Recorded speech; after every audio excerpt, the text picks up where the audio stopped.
Bwana Yesu asifiwe.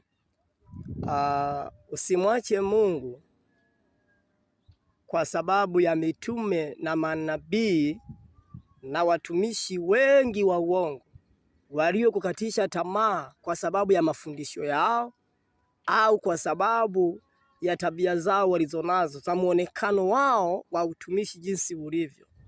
Bali angalia ni agano gani ulilonalo wewe na Mungu, kwa sababu sisi hapa duniani kila mtu atakwenda kutoa habari zake mwenyewe mbele za Mungu. Yaani hapa nilipo mimi, mchungaji wangu hawezi akasimama mbele za Mungu akanitetea, bali mimi mwenyewe Mungu amenipa akili za kupambanua mema na mabaya.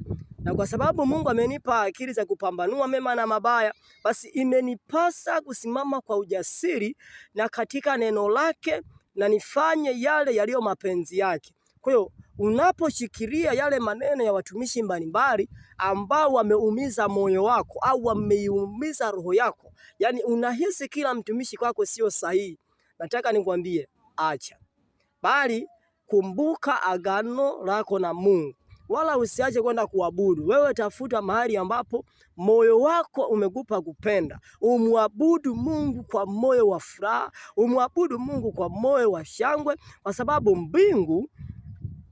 mbingu zitakapofunuliwa na Yesu Kristo atakapokuja kulichukua kanisa lake, basi elewa ya kwamba kila mmoja atasimama mbele ya kiti cha hukumu akitoa habari zake mwenyewe. Kwa hiyo Yesu hatahitaji kusikia kwamba eti mimi nilishindwa kutumikia kwa sababu ya mtumishi fulani, eti kwa sababu ya mtume fulani, eti kwa sababu ya nabii fulani. Wewe kumbuka agano lako na Mungu. Huu ndio ushauri ambao mimi ninakupa siku ya leo, kwamba kumbuka ni agano lipi ambalo umeweka mbele za Mungu. Ni nadhiri gani ambayo umeweka mbele za Mungu? Ndani ya moyo wako kabisa uliapa kwamba utamtumikia Mungu kwa moyo wako wote, kwa akili zako zote, kwa nguvu zako zote. Sasa mimi nakwambia hivi, tumika mbele za Mungu pasipo kuchoka, kwa maana katika mapito tulionayo ya utumishi wetu tunahitaji kusonga mbele, sio kurudi nyuma. Kwa maana hata wana wa Israeli walipofika katika bahari ya Shamu